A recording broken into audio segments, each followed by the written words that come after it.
The scoreboard may say Eala advanced, but that number does not tell the whole story of what unfolded in Cincinnati. What looked like a straightforward victory became one of those strange tennis moments where dominance, injury, weather, and an unanswered question all collide. Alex had started the match under pressure, gave up an early break, and then completely changed the direction of the contest. Within minutes, the player who had looked vulnerable was dictating rallies, controlling the baseline, and piling games onto the board. Then, just as the match was beginning to reveal what Alex could really do, everything stopped. Her opponent needed medical attention. Lightning forced the tournament to clear the grounds, and eventually the match ended through retirement. That meant Alex was through, but without getting the full test she appeared ready to take. And now, waiting on the other side, is world number 10 Amanda Anisimova. That is where this story becomes much bigger than one unusual result. Alex is not walking into Cincinnati as the same player who first arrived on the tour. The expectations around her have changed quickly.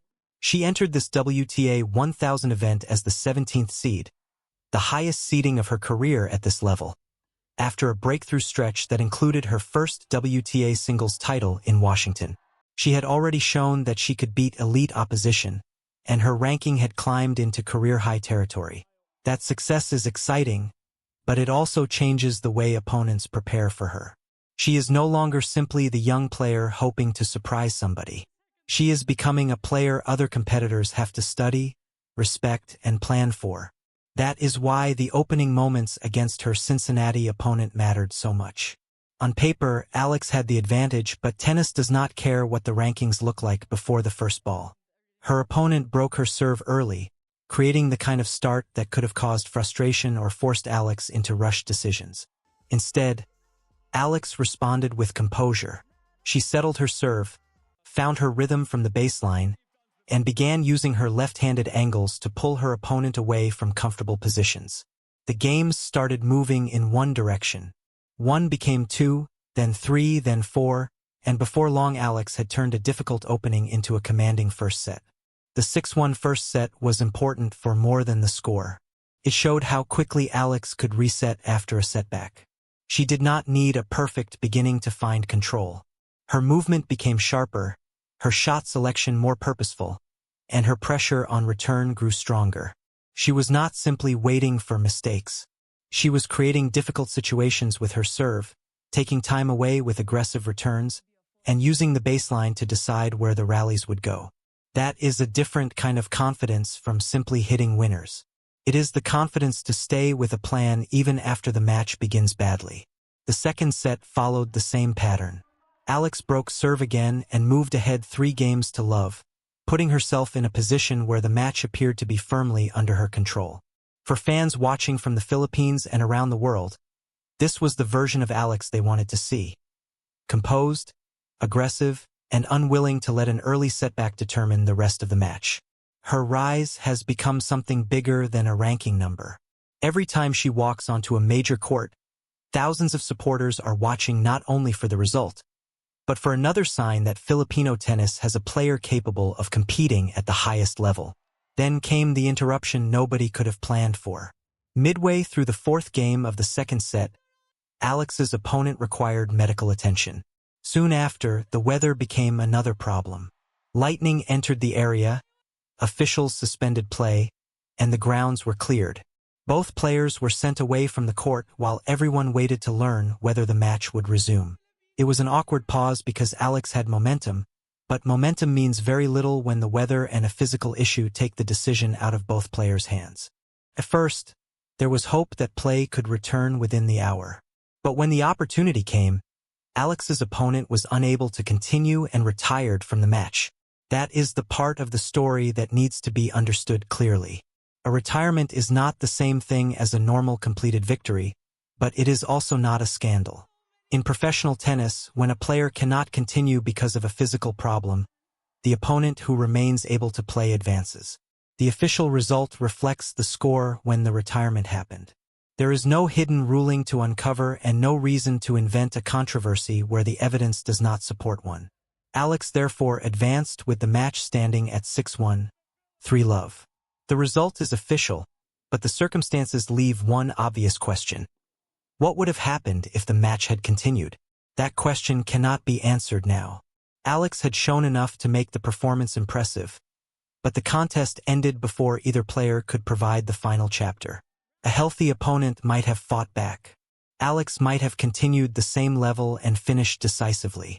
Both possibilities remain hypothetical, and that uncertainty is part of what makes the result so intriguing. There is also no reason to turn the opponent's silence into something sinister. The source material does not provide a public explanation of the full injury, and athletes often need time before speaking after an unexpected physical setback. The most reasonable response is to respect that situation rather than fill the gap with speculation. What is known is simple. Medical attention was required, play was interrupted by weather, and the opponent later retired. Alex moved forward. What should not get lost in that unusual ending is the tennis Alex played before the stoppage. Her left-handed serve created angles that could pull the opponent wide and open space for the next shot. Her return position put pressure on the second serve and reduced the amount of time available to build rallies. Her footwork looked efficient rather than frantic, allowing her to stay balanced and dictate from the baseline. Most importantly, she did not visibly unravel after losing her serve early. That response may be one of the most encouraging parts of the entire performance. For a player rising this quickly, that ability to recover matters. Big tournaments rarely provide perfect conditions. Sometimes a match begins badly. Sometimes the opponent changes tactics. Sometimes the crowd becomes louder, the weather interrupts play, or the body simply does not cooperate. What separates a developing player from an established contender is often the ability to remain mentally organized when the original plan stops working. Alex showed that quality in the opening stages of this match. But now comes the part that cannot be escaped. The next challenge is Amanda Anisimova, world number 10 and the 9th seed in Cincinnati.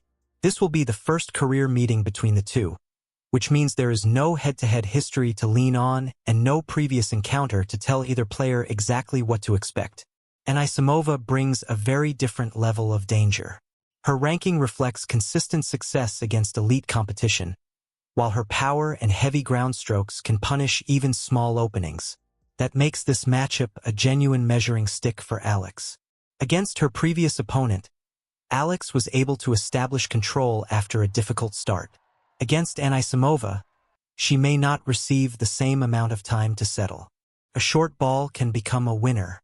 A loose serve can become a break point. One moment of hesitation can change the direction of an entire set. Alex will need the same composure she showed after falling behind, but she will also need to handle a much heavier level of ball speed. Her serve could become especially important.